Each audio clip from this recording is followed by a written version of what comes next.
Magandang gabi po sa lahat. Tayo nagbabalik ulit dito sa ating mahiwagang channel. Ayan, Samuel Soriano TV 29 po para mag-discuss ng coins. Kung magkano na ang kanyang presyo sa ating mga online selling. I-update price po natin. Ang pag-usapan natin barya po ay barya po ng Colombia. Ayan, barya po ng Colombia. Ayan.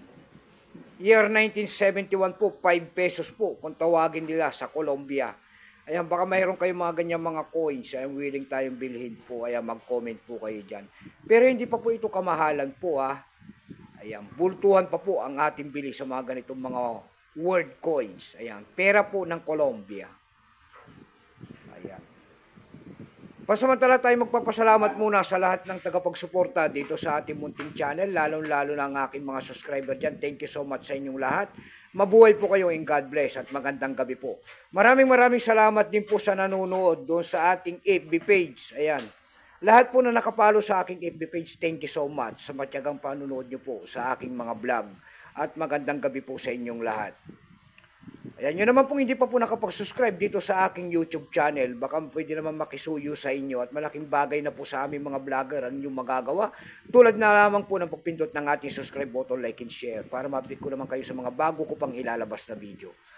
Ayan, tignan natin, update price natin ito kung magkano ng kanyang presyo sa ating mga online selling. Pero bago yan, kilalanin mo muna natin siya. Issue po nito ay Colombia. Period po, Republic 1886 up to date po. Type nito, circulating commemorative coins. Commemorative coins pala to. Years nito ay 1971 lamang. Value nito 5 pesos Colombia. Currency piso 1847 up to date po. Composition yan. Kung anong ginamit sa materialis sa barya na yan, ito po ay nickel clad steel. May bigat lamang itong 10 grams, may habang 30 mm. May kapal po naman itong 2.2 mm. Hugis po bilog, orientation yan ay coin alignment.